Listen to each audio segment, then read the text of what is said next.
उन प्रश्न करने वालों को भी तो एक बारी अपने गिरबान में झांक करके देखना चाहिए कि उन्होंने क्या किया है, और उनको भी ये बताना जरूरी है। आज अगर हम मणिपुर की बात करते हैं तो वो फलाना ठिकाना की बात करने लगते हैं। जब बीजेपी के हेल्थ मिनिस्टर थे ना, तो वो दवाइयाँ नहीं मिलती थी उन लोगों को। आज आप जाइए देखिए किस तरीके से दवाइयाँ उपलब्ध हैं, लोगों को सुविधाएं, सारी दवाइयाँ मिल जाती है या बाहर से लाना पड़ता है? बिल्कुल मिल रही हैं। 2 करोड़ नौकरियों की बात की थी, अब 1 साल की आप सिर्फ लगता है सुनना चाहती हैं एक साल की उपलब्धियां। महागठबंधन की 1 साल की उपलब्धि क्या है। 2.5 साल से बीजेपी रही सरकार में, लेकिन उन्होंने 19 लाख नौकरी के बारे में सोचा नहीं।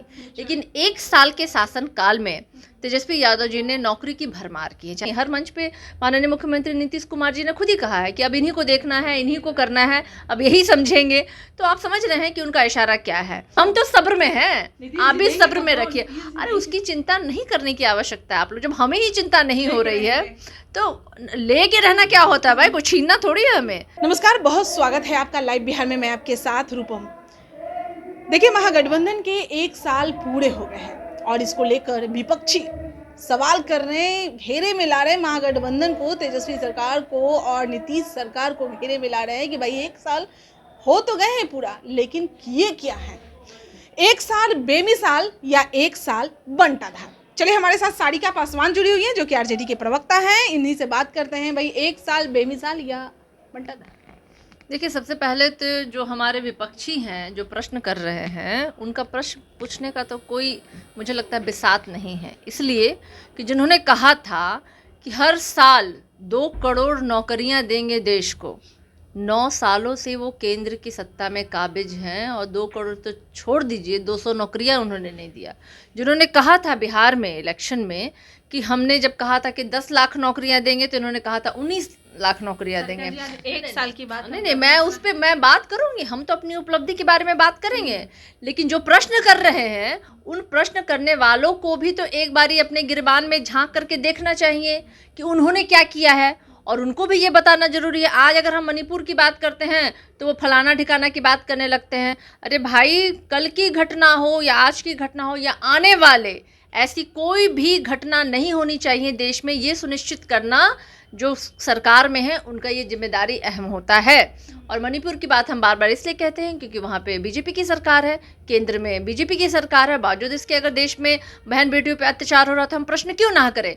हम क्यों नहीं बात करें कि आपने 2 करोड़ नौकरियों की बात की थी, अब 1 साल की आप सिर्फ लगता है सुनना चाहती हैं कि उपलब्धियां, महागठबंधन की 1 साल की उपलब्धि क्या है। तो मैडम, मैं आपको बता दूं कि नौकरी की बौछार है।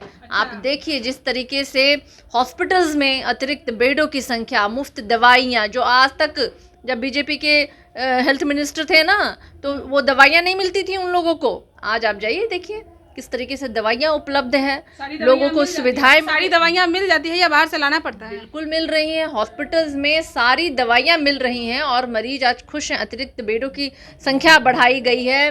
और आप देख लीजिए कि किस तरीके से आज बिहार जो है विकास की गति पे दुगनी रफ्तार से है। तो ये हमारी 1 साल की उपलब्धि है और आने वाले समय में बिहार और उन्नति करेगा।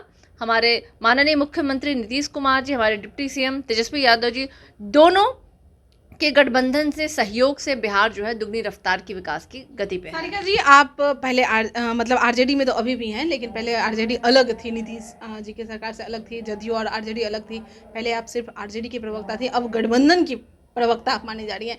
तो साथ में आकर जो काम हो रहा है उसका अनुभव आपको क्या मिला? देखिए, मैं कल भी आरजेडी की प्रवक्ता थी और आज भी मैं आरजेडी की ही प्रवक्ता हूँ। मैं गठबंधन की प्रवक्ता नहीं हूँ। हमारे गठबंधन में तमाम दलें हैं, कई दलें हैं, और हर दल की अपनी एक प्रवक्ता की सूची है। तो मैं पहले यहाँ करेक्शन कर दूं कि मैं अभी भी आरजेडी की प्रवक्ता हूँ। कहीं डिबेट अगर चलता है, कहीं डिबेट चलता है तो पहले विपक्ष में बोला जाता था, लेकिन अब जो भी गठबंधन में प्रवक्ता जो है सब एक साथ हो जाते हैं। मैं देखती हूँ एक साथ हो जाते हैं और फिर एक साथ प्रहार करते हैं। भाई इसीलिए मैं बोल रही हूँ, महागठबंधन का या गठबंधन का मतलब ही होता है कि एक दूसरे से तो हो गई ना जुड़ाव। तो निश्चित रूप से जब डिफेंड करने की बात आती है तो सारे जो हैं अपने अपने जो गठबंधन को डिफेम करते हैं, तो वो तो हमारा कर्तव्य बनता है और इसी नाते हम करते भी हैं उसको। हाँ, तो 1 साल में क्या मतलब आपको अनुभव क्या हुआ? देखिए, बहुत मैं ईमानदारी पूर्वक ये कहना चाहूँगी, हमारे जो नेता हैं तेजस्वी यादव जी एक यूथ आइकन हैं, और जिस तरीके से वो पिछले विधानसभा के दौरान भी लोगों के बीच में जो एजेंडे को लेकर के गए थे, कहाँ पे एक मतलब एक युवक जो है और एक तरफ भारत के प्रधानमंत्री नरेंद्र मोदी जी और ना जाने कितने लोग जो है बिहार की धरती पे उतरे थे, और एजेंडा विहीन उनका उतरना था। वो उस समय भी हिंदू मुस्लिम और मंदिर और मस्जिद ही कर रहे थे, लेकिन हमारे पास एजेंडा था, हम बात कर रहे थे, रोजगार की बात कर रहे थे, और हमारे एजेंडे पे ही उन्होंने कहा था, पलटवार उन्होंने दिया था कि हम 19 लाख नौकरियां देंगे। हमने मजबूर किया था उनको 10 लाख नौकरियों के बदले में उनको ये कहने के लिए कि वो 19 लाख नौकरियां देंगे। तो फ़र्क और बदलाव यही है कि 2.5 साल से बीजेपी रही सरकार में, लेकिन उन्होंने 19 लाख नौकरी के बारे में सोचा नहीं। लेकिन 1 साल के शासन काल में तेजस्वी यादव जी ने नौकरी की भरमार की है, चाहे राजस्व विभाग हो या फिर मेडिकल विभाग हो या गृह विभाग हो, तमाम जगहों पे बम्पर वैकेंसी आई हैं। शिक्षक देखिए टीचर्स वैकेंसीज कितनी आई है। तो ये जो है ना, हम लोग कहते हैं तो करते हैं, और हम लोग इसमें ही भरोसा रखते हैं। नीतीश जी के साथ आप लोगों का गठबंधन है, भाई चाचा हैं, बड़े भी हैं, बुजुर्ग भी हैं, और उनका अनुभव कितना प्राप्त हुआ, उनके अनुभव से आप लोग क्या कुछ सीखे? देखिए 17 सालों से सरकार में है नीतीश जी, इसमें कोई शक नहीं बात है, और बिहार की जनता ने उनके बहुत ही मान सम्मान स्नेह प्यार दिया, और यही कारण है कि अभी भी वो लोगों के दिलों में बसते हैं। और रही बात है कि जब एक लंबी राजनीतिक कैरियर के बाद इंसान के पास इतना कुछ होता है कि वो अपने अनुभव से लोगों को सिखाते हैं, तो निश्चित रूप से अभिभावक तुल्य हैं वो, और उनसे बहुत कुछ सीखने को मिल रहा है, और लगातार हम लोग सीख भी रहे हैं। और आप देख भी रही होंगे कि अभी जितने भी निर्णय लिए जा रहे हैं बिहार में, एक अच्छी कोऑर्डिनेशन के साथ महागठबंधन में लिए जा रहे हैं। उनका अनुभव और तेजस्वी यादव जी का एक यंग सोच, तो ये दोनों का समीकरण जब होता है ना, तो विकास की गति जो होती है ना, वो दुगनी होती है। और इसलिए मैं बार बार कह रही हूँ कि बिहार में विकास की बहार है। तो मतलब आप चाहती हैं कि भाई नीतीश जी के अनुभव के साथ ही हम लोग मतलब नीचे में हम लोग रहें, अगला बार भी मुख्यमंत्री वही रहें और डिप्टी सीएम तेजस्वी यादव ही रहें, उनका अनुभव हमेशा भतीजे पर प्राप्त होता रहे? ऐसा नहीं होता है। देखिए कहते हैं कि गुरु रहते हैं तो चेला भी आगे बढ़ जाता है ना, कहा जाता है। तो ये मैंने कहा कि गार्जियनशिप में हम लोग हैं, निश्चित रूप से उनका स्नेह, उनका आशीर्वाद, उनका मार्गदर्शन में हमारे डिप्टी सीएम तेजस्वी यादव जी काम कर रहे हैं। और आपने ये भी देखा होगा, ये मुझे कहने की आवश्यकता नहीं, हर मंच पे माननीय मुख्यमंत्री नीतीश कुमार जी ने खुद ही कहा है कि अब इन्हीं को देखना है, इन्हीं को करना है, अब यही समझेंगे। तो आप समझ रहे हैं कि उनका इशारा क्या है। और बिहार की जनता जो है वो तेजस्वी यादव जी को बहुत प्यार करती है और बहुत पसंद करती है। बिहार की नंबर 1 की पार्टी भी आरजेडी है, इसमें कोई शक नहीं है। तो निश्चित रूप से वो तो समय की बात है कि कल क्या होगा कोई नहीं जानता है, लेकिन ये तो ज़रूर है, ये स्पष्ट है कि आज नहीं तो कल बिहार की जो जनता की जो मांग थी वो निश्चित रूप से पूरी होगी। मतलब जनता की मांग नीतीश ये तेजस्वी जी हैं? बिल्कुल, बिहार की जनता, बिहार नहीं, नीतीश जी तो हैं ही है मुख्यमंत्री, इसमें ट्विस्ट करने की आवश्यकता नहीं है। आप अगर इसे लफ्ज़ों से खेलिएगा तो मैं उसमें हारूंगी नहीं। सबसे बड़ी बात है, माननीय मुख्यमंत्री जी हैं हमारे नीतीश कुमार जी, और उनके साथ उप मुख्यमंत्री तेजस्वी यादव जी काम कर रहे हैं, और वो जिम्मेदारी निश्चित रूप से आगे तेजस्वी यादव जी लेंगे। कब लेंगे, कैसे लेंगे, उसके लिए आपको सब्र रखना होगा, क्योंकि हम तो सब्र में हैं, आप भी सब्र में रखिए। अरे उसकी चिंता नहीं करने की आवश्यकता है। आप लोग, जब हमें ही चिंता नहीं हो रही है तो लेके रहना क्या होता है भाई, कुछ छीनना थोड़ी है हमें।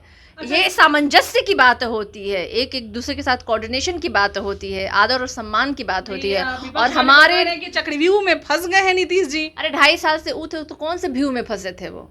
हाँ, पहले अपना तो व्यू क्लियर करे। अभी भी वो पूरे देश को घन चक्कर बनाए हुए हैं अपने गिरबान में। मैंने इसलिए बोला कि कभी कभी दूसरे के ना घरों पे पत्थर फेंकने से पहले खुद के शीशे घर के भी आप देख लीजिए। अब लास्ट सवाल है, 1 साल की बात कर रहे हैं कि बेमिसाल या बदहाल बात कर रहे हैं। भाई लोग ये भी कहते हैं कि तेजस्वी यादव जी कई विभाग को अपने पास रखे हुए हैं, अब स्वास्थ्य मंत्री भी बन के बैठे हुए हैं, लेकिन आम जनता से मिलते नहीं हैं।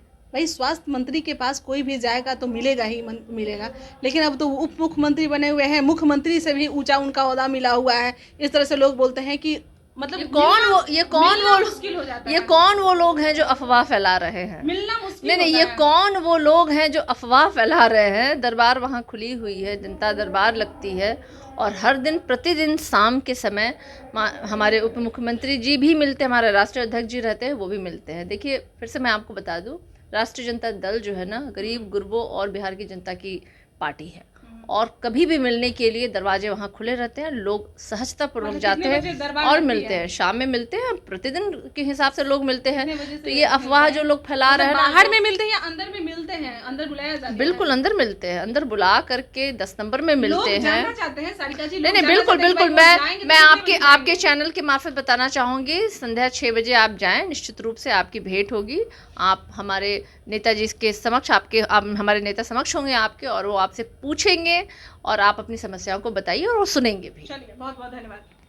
चलिए, सारिका पासवान हमारे साथ जुड़ी हुई थी और 1 साल बेमिसाल की बात कर रहे हैं कि भाई बेमिसाल है या बदहाल है, क्या है वो तो जनता ही बताएगी। लेकिन इन्होंने तो अपनी उपलब्धियां गिना दी कि हमने क्या कुछ किया है, क्या क्या कर रहे हैं। लेकिन आम जनता जो कहते हैं कि भाई मिलना मुश्किल हो जाता है उप मुख्यमंत्री के पास, तो आप सुन ही रहे थे कि सारिका पासवान जो कि बता रही है, टाइम बता रही है कि 6 बजे से वहाँ आम जनता से मिलते हैं। आप लोग जाइए, नहीं मिलते हैं उसके बाद कमेंट्स ज़रूर कीजिए कि 1 साल में तेजस्वी जी वाकई में मिल रहे हैं या फिर ऐसे ही। चलिए, अभी के लिए इतना ही। बने रहे आप लाइव बिहार के साथ। लाइव बिहार YouTube पर सब्सक्राइब और Facebook पर लाइक जरूर करें।